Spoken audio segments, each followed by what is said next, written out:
Hey, hey, hey, hey, hey, hey! Alright guys, kararating lang namin sa bintahan ng Carpel. Ito nga, karating lang namin guys. Medyo tingga tayo dahil nagkakarga sila ng puti for delivery para sa income biyahe deliver sa malalaking kumpanya. Alright? Kaya tayo nakatingga guys, nagkalat yung mga puti. Kasi nagkakarga po kasi sila. Alright? Samantala kami kakarating lang. Hey!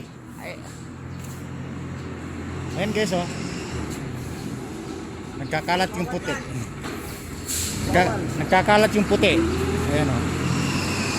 Ayan. Oh, boss! Oh, shout out! Ayan guys. Ayan, nagkalat yung puti guys. May biyahe deliver nga po sila. Ayan, oh. Kaya nagpapaldo po sila. Kaya nagaano sila ng puti dahil biyahe nga. Nagmamadali sila. Kasi tambak yung puti guys. Ayan, o. May biyahe delivery yung puti. Alright.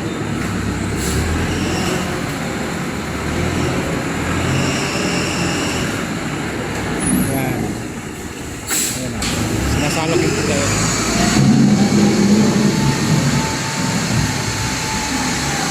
Kasi sinasalang yung puti. Sinasalok yung puti. Kasi magpe-press nga po sila ng puti. Alright.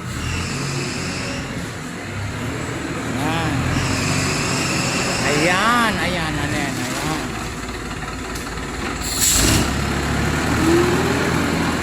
Yan guys, walang ginawa yung bulldozer kundi magpaldo. Paldo ng mga stocks. Alright. Ito naman sila boss, kababali ng puti. Kaya kinakamada yung mga sako. Dahil nag-deliver sila ng yung huling biyahe puti, siguro assorted kasama, tapos mga puti. Ito na kaya yung ginawa ng bulldozer, nagpaldo ng stock ng mga puti kasi konti na lang guys. So ayan, oh. Ayan, nabawasan na. Alright. Ayan. Ayan. Sobrang dami ng puti. Pero yung mga nakapaldo, nabawasan na. Ay! Boss pala! Wow! Okay.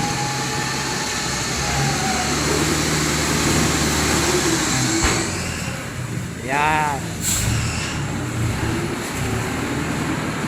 Alarming working ang tawag po dyan guys.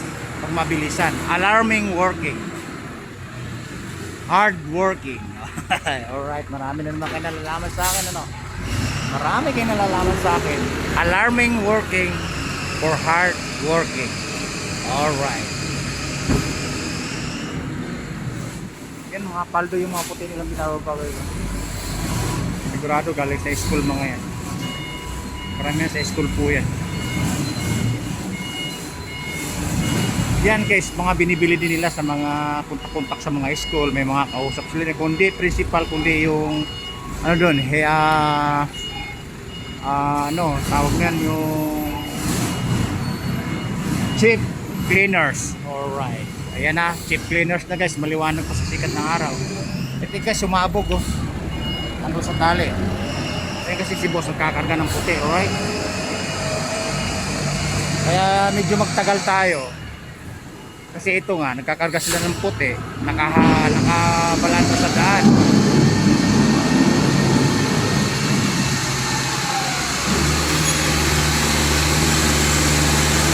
Guys, umuusok, kumakamot yung bulldozer.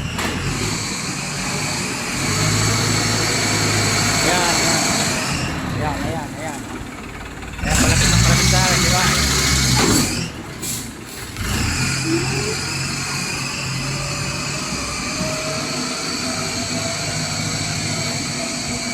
Walang ginawa kundi magpaldo na magpaldo, mag-press na mag-press.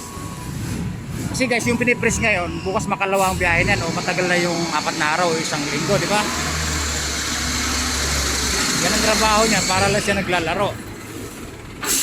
Oversight, eka nga. O, di ba? Ayun, o. Naglalabas ng puti po yan. Dito sa may, nagkakarga po sila.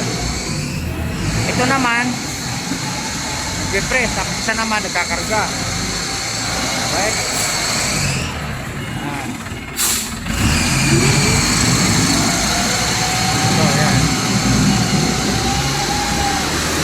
ka sa international, pupunuin na lang. Alright?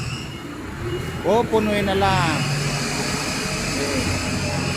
Sundan natin. Ito yung kabida-bida natin na semi basher pero followers. Alright? Ayan o, ayan o. Ayan. Yan guys, pinupuno. Kulang na lang dyan siguro mga 4 na piraso. Ibig sabihin, pag isang tonelada, 4 na tonelada. O, di ba? Kasi sabi, 800 kilos lang daw yan. 800 kilos. Pag isang tonelada, di 4 na tonelada pa kulang. Di 5, 1, 2, 3. 3 na lang. 3 tonelada pag isang tonelada bawat isa. 800 kilos po sabi ng karamihan. Kaya lang guys, nagkalat yung puti. Kasi pag araw kasi ng Lunes guys, nagde-deliver sila sa malaking kumpanya, sa mga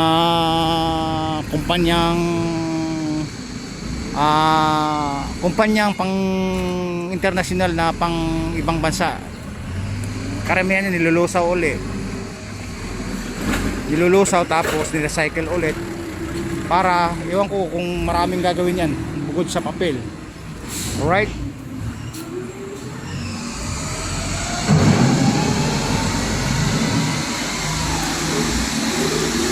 Alright guys, pinakita ko lang yung routine, yung mga ginagawa nila ngayong araw. Again, nakatingga po kami kasi nagkakarga nga po sila. Alright? Babu! Woo! Ayan, dalawang sidecar po kami.